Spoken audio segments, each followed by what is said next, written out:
Hakim yang mulia, dalam replik ini izinkan kami mencoba mengingatkan pada sebuah hadis yang diriwayatkan oleh Imam Bukhari. Dari Abu Musa berkata, "Wahai Rasulullah, Islam manakah yang paling utama?" Rasulullah menjawab, "Siapa yang kaum muslimin selamat dari lisan dan tangannya." Kami juga ingin mengingatkan hadis riwayat Imam Muslim berikut ini. Nabi bersabda, "Apakah kalian tahu orang yang bangkrut?" Para sahabat menjawab, orang yang bangkrut itu adalah orang yang tidak punya dirham maupun harta benda. Tapi Nabi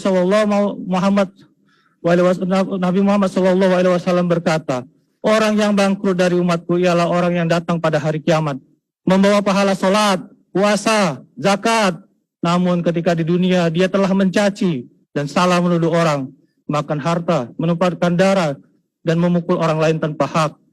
Maka orang-orang itu akan diberi pahala dari kebaikan-kebaikannya. Jika telah habis kebaikan-kebaikannya, maka dosa-dosa mereka akan ditimpakan kepadanya. Kemudian dia akan dilemparkan ke dalam neraka. Hadis riwayat Muslim nomor 2581. Demikian replik penuntut umum atas pledoi dari penasihat hukum terdakwa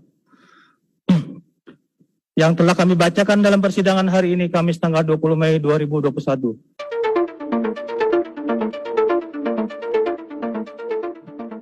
Berkenaan dengan dua hadis yang dibacakan oleh jaksa penuntut umum, bacanya hanya terjemah saja tadi. Justru saya ingin mengembalikan dua hadis tersebut untuk memberikan nasihat kepada jaksa penuntut umum. Karena dua hadis yang disampaikan tadi tentang man salima itu muslimu min lisani, yaitu tentang bahwa Islam yang afdol itu adalah manakala seseorang itu selamat daripada godaan lisan seseorang. Maka di sini saya ingin ingatkan bahwa manipulasi fakta dengan membuat kebohongan di dalam dakwaan dan tuntutan jauh lebih berat dibanding sekedar cacian. Jadi yang saya uraikan di dalam pledoi itu adalah pembuktian bagaimana terjadi manipulasi fakta dengan membuat fakta bohong dan menghilangkan fakta kebenaran dengan data. Jadi bukan dengan tuduhan sembarang tuduhan, dengan data. Saya tunjukkan, yaitu di tuntutan halaman sekian, di BAP si fulan, di BAP yang namanya saksi anu. Bagaimana dimanipulasi oleh jaksa. Nah jadi saya ingin ingatkan bahwa protes kritik saya di dalam pledoi terhadap perilaku jaksa penuntut umum yang melakukan manipulasi fakta itu bukan cacian dan itu bukan hinaan. Tapi kalau kemudian jaksa merasa terhina, itu persoalan lain, bukan persoalan saya. Itu urusan diri jaksa sendiri. Kemudian saya ingin ingatkan kepada jaksa di hadis yang kedua, di mana Nabi pernah bertanya kepada para sahabatnya, "Atadruna manil muflis?" Wahai para sahabatku, tahukah kamu sekalian siapa itu orang yang bangkrut? Kemudian para sahabat mengatakan kepada Nabi alaihi salatu wassalam, "Al-muflisu fina mala dirhamalah." Orang yang bangkrut di tengah-tengah kami ya Rasulullah adalah orang yang tidak punya harta, tidak punya dirham, tidak punya dinar di antara kami. Tapi kemudian Nabi mengoreksi.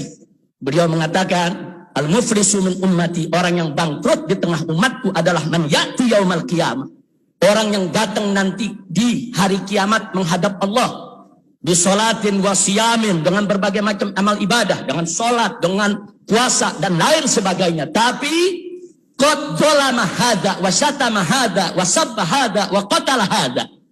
Nah, jadi di situ Nabi sebutkan akan tetapi orang ini waktu hidup mencaci si fulan, menghina si fulan, menjolimi si fulan. Nah, jadi jaksa supaya tidak lupa, dalam hadis itu ada kata juga menjolimi si fulan. Jadi jaksa penuntut umum sangat punya kesempatan untuk menjolimi para terdakwa.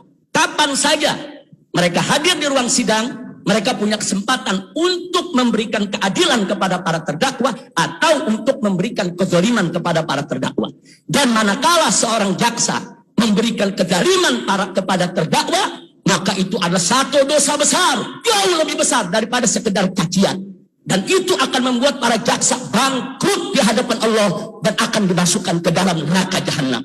Jadi saya berterima kasih kepada jaksa penuntut umum telah mengeluarkan dua hadis tadi. Mudah-mudahan dua hadis tadi dibawa pulang oleh jaksa untuk introspeksi diri agar mereka jangan melakukan kezaliman di dalam ruang sidang ini. Kemudian majelis hakim yang mulia, yang terhormat, Dengan demikian, saya ingin menyatakan di sini bahwa saya tetap berpegang dengan apa yang sudah saya sampaikan di dalam pledoi tersebut, tanpa ada perubahan, sebagaimana sudah kami sampaikan. Dan sekali lagi kami mohon kepada majelis hakim yang mulia, bahwa replik yang disampaikan oleh jaksa penuntut umum tidak mampu menjawab pledoi saya, sehingga kami minta supaya replik tersebut diabaikan, jangan dianggap, bahkan segala dakwaan dan tuntutan jaksa kami minta untuk dibatalkan demi hukum. Dan semoga majelis hakim yang mulia diberikan keberkahan oleh Allah Subhanahu wa taala dan bisa menetapkan yaitu putusan yang seadil-adilnya. Terima kasih majelis hakim atas waktu yang diberikan.